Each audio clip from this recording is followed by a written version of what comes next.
agencia institucional, me parece que estaremos condenados a un proceso muy decadente.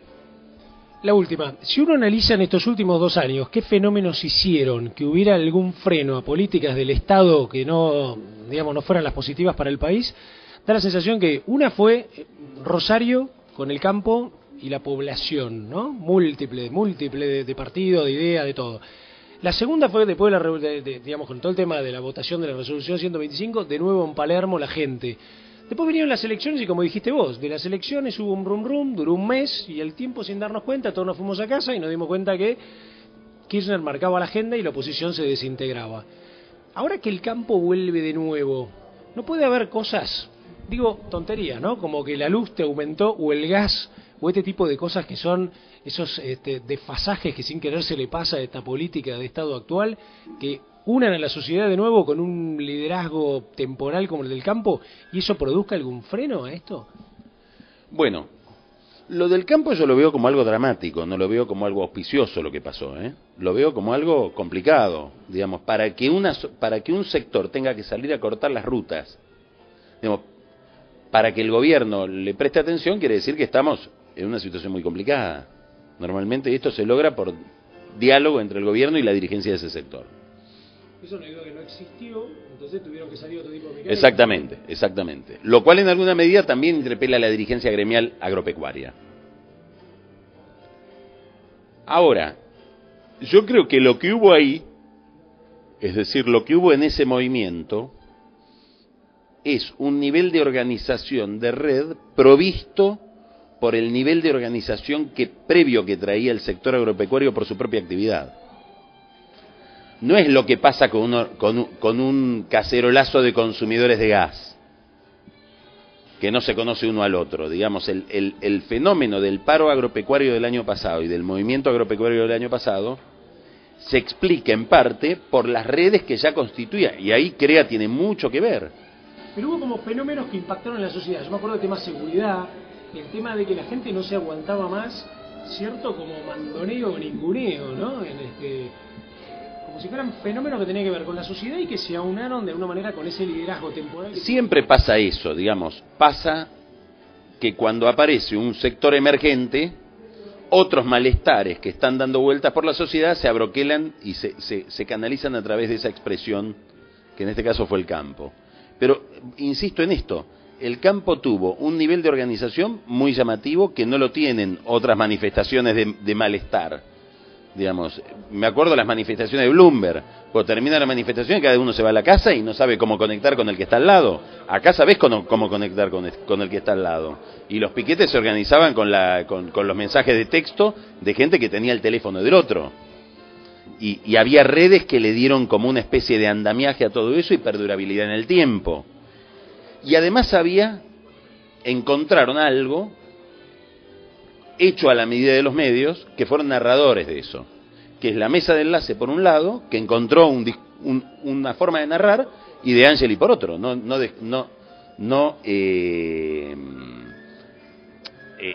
despreciemos esos factores, porque los medios siempre andan en busca de un buen narrador que capture a la audiencia, y esto lo digo con todo cinismo. Vos decís, es cierto eso, lo que decís, digamos, lo del campo fue muy llamativo, ahora, se quedaron con la plata de los jubilados y no hubo ni un piquete en una calle de barrio. Digamos, también tiene que ver con el nivel de organización, de conciencia política y de comprensión del afectado de lo que le está pasando. El productor agropecuario venía con un training de malestar muy grande. No fue la 125 fue la gota que rebasó un vaso que ya se estaba llenando. Y tenía enorme conciencia del mensaje que le había mandado el gobierno con la 125. Y ese mensaje es: sacarle una foto a tu rentabilidad ahora, porque dentro de 2 años va a ser cero. Si yo te congelo los ingresos y si te aumento los costos. Bueno, necesitas todas estas variables para que se produzca un fenómeno que después hay libros que lo cuenten. No sé si un cacerolazo porque me vino la boleta de la luz como yo no esperaba produce eso. Me temo que no, por más de que exista el cacerolazo. Lo que sí es cierto es que el gobierno está muy débil y que un gobierno que está en el piso de su popularidad y con una enorme desconfianza de la gente, hay cosas que ya no las puede hacer y producen mucho malestar. Como por ejemplo un aumento de tarifas, o justificar su política de seguridad si aparece un gran caso de inseguridad. Bien, ahora sí la última, un comentario nada más. Ley de medios, vos que sos una persona de medios, más allá de todas las cosas que tienen que ver con las empresas, etcétera, ¿para vos la ley de medios puede acotar de alguna manera o puede generar algún tipo de efecto mordaza sobre periodistas como vos o los que comunicamos? Bueno, yo creo que la ley tiene varias dimensiones. Una dimensión es un intento de desmonopolización, lo llama así el gobierno, digamos, de garantizar la pluralidad de voces en el mercado periodístico. Llevado al extremo, eso lo que ponen en riesgo es a la industria periodística misma, a la industria de los medios, que sin determinada masa crítica, sin determinada dimensión, no va a poder prosperar, ni va a poder pagar los cachés que paga de las estrellas. Este es un tema. El otro tema, y que está viciado por una guerra del gobierno con una empresa que es Clarín. Entonces eso distorsiona la calidad inclusive de las buenas iniciativas que pueda haber para garantizar muchas voces. Si asfixiás mucho, si pulverizás mucho el mercado periodístico, lo que vas a lograr es que después haya 5 operadores que compran todo, en el límite que pone la ley. O sea que terminás produciendo la concentración que querías evitar. El segundo tema es un tema de carácter ideológico, que es una ley de un intervencionismo sobre los contenidos que solo la ley de Mussolini podía tener. Digamos, una ley donde interviene mucho sobre el mercado, interviene mucho en la producción de contenidos, digamos, es una ley con mucha vigilancia sobre lo que los medios te van a dar. Eso es pésimo, y eso puede ejercer algún tipo de amenaza sobre la libertad de expresión. Yo creo que la va a ejercer. No solamente te van a controlar los contenidos, el Estado queda el funcionario, una especie de consejo de la magistratura de los medios se arma con mayoría del Estado y del Ejecutivo, que te va a dar cada 2 años, te va a renovar o no tu licencia.